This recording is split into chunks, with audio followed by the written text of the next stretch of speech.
Magandang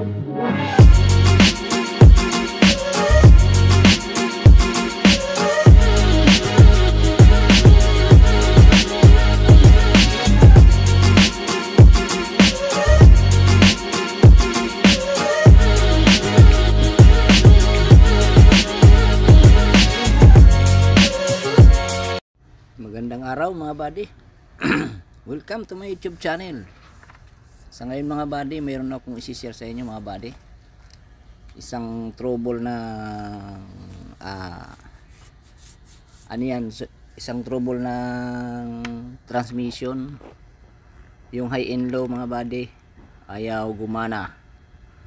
So lagi lang siyang nakalugir.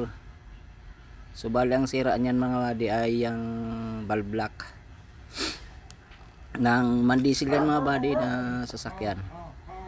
Ang sira niyan ay valve lock. So ayan mga buddy na yan yung mga kinakabit ko na yan. Yan na yung pisa ng valve lock. Repair kit yan. Yung kinabit ko na yan na yan, tawag niyan mga buddy ay solenoid. Solenoid valve yan. Yan, may yan, may sakit, parang sakit na yun. Doon yung ikakabit. Tapos yung bawat solenoid din mga buddy may part number yan, may number yan.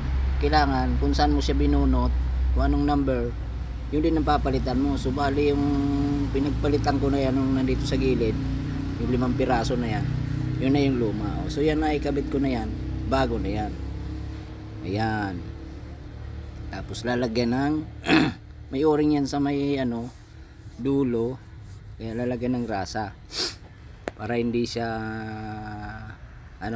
maano yung o-ring, kailangan medyo madulas. Ayan.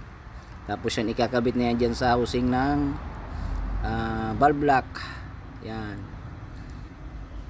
O yan yung spring, may spring yung dalawang solenoid niya, may dalawang spring na maliit. Yan, isasalpak na yan dyan sa housing. So bali yun ang ginawa natin, nagpalit tayo ng repair kit niyan mga buddy. Yung 5 piraso na yun na kinabit ko, ang tawag nun ay solenoid valve. Yan, kasi may contact yun sa kuryente mga buddy, 24 volts. Tapos may kanya-kanyang part number yun. Kaya tatandaan nyo kung saan nyo binunot yung solenoid na yun, kailangan yung part number, yung pinaka serial number yun din ang isasauli nyo doon. Ibabalik nyo doon sa pinaghugutan nyo, kasi di pwedeng magkamali yung number nyan, kasi may kanya-kanyang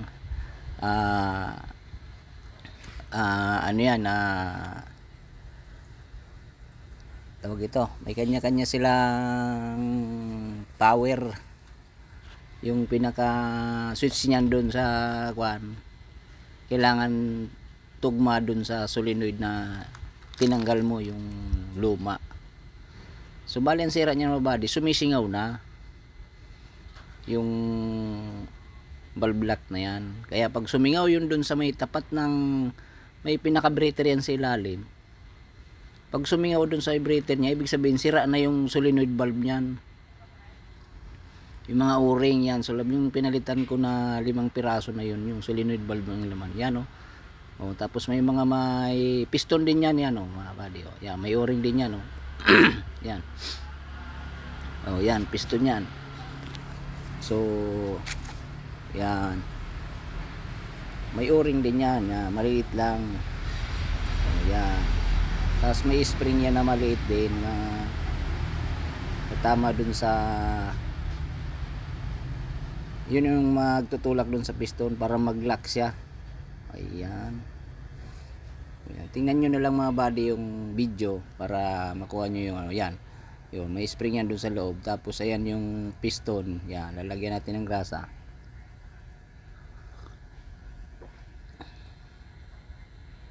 Ayan. Tapos yan yung pinaka-piston niya mga buddy. Yan. Nagrasahan. Tapos yun yan yung pin. Yan. Yan yung maglalak doon sa para hindi sumingaw yung hangin. Yan. Kinabit na.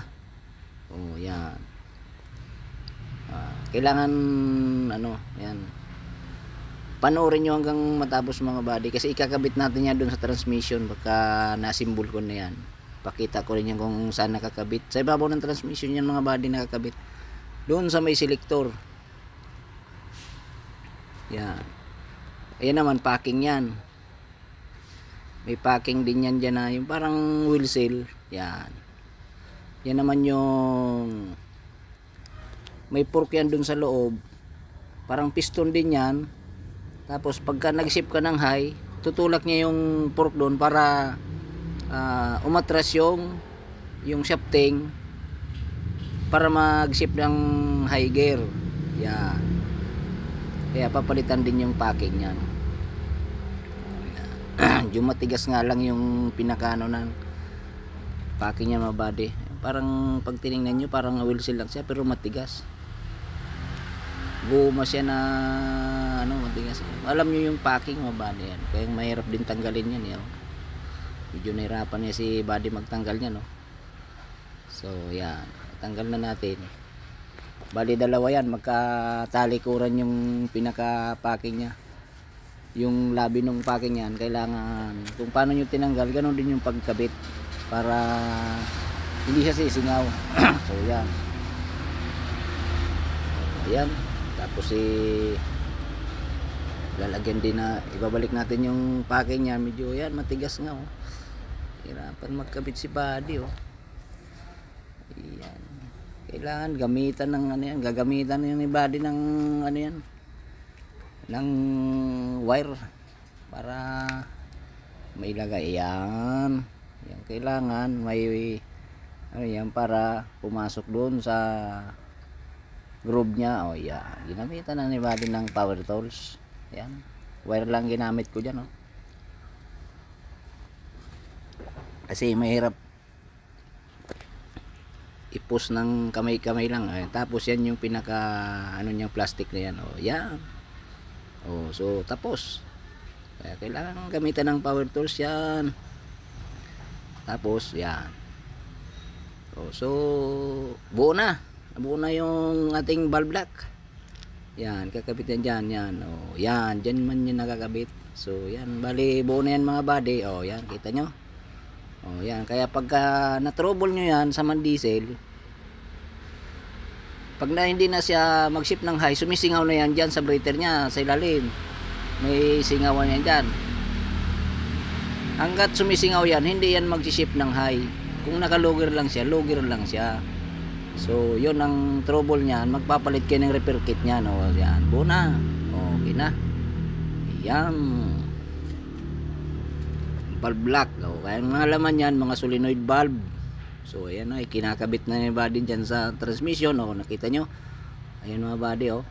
O, yung kinabitan nyan, yung mismong selector assembly, dyan siya nakakabit. Yan, bali ang tornilyo yan ay 5 tornilyo yan. O yan, ayan. O yan. O diba? O ganyan ang ano yan, ang pagkabit sa ano. Ayan, o diba? O, tapos may dalawang sensor yan mga body. Ang sensor niyan dalawa.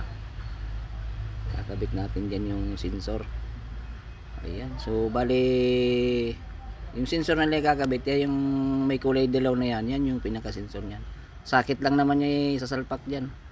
O bali yung doon naman sa may gitna, mayroon pa yung sensor. Yun, o, yung sakit niyan, yung kulay itim na yun, yun ang sakit niyan doon ikakabit. Yan. Tapos may mga hose yan doon. Bali ang nakakabit dyan na hose mga bali ay 5 piraso. May mga hose yan na 5 piraso dyan. Kailangan yung hose naman hindi magkabali-baliktad para hindi siya ano, kapag kabaliktad kasi yung hose, yung sa ibabaw na ikalagay mo sa ilalim, hindi rin siya mag-high, hindi rin mag-low. Ayan, o, yan yung hose na yan, o. Kailangan tandaan nyo kung saan yung sa ilalim, yung sa ibabaw. Yan. O, ayan. Mabilis lang magkabit. O yan, o. At shoutout nga dyan sa inyo mga buddy, yung mga viewers ko dyan. At yung mga bago lang sa akin channel, pasubscribe mo na akin channel mga buddy. So ayan, tapos na. Pinandar ko na yung makina niyan mga buddy. Ayan oh. Papakita ko sa inyo kung paano mag-sip ng haya no. Ayan. Extra power. Yan.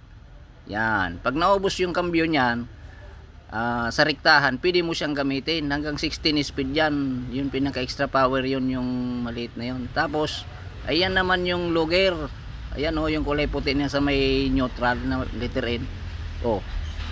Umangat yung kulay puti. Ibig sabihin gumana yung halo. Yan, bumaba na naman. Oh, naka-logger. Oh, naka-high gear naman. Oh, ibig sabihin gumana yung ating kinabit na valve lock. Oh, so yan lang mga buddy. At maraming salamat sa mga viewers ko dyan. It is speed dyan mga buddy. Man Diesel. Yan. Maraming salamat sa mga viewers.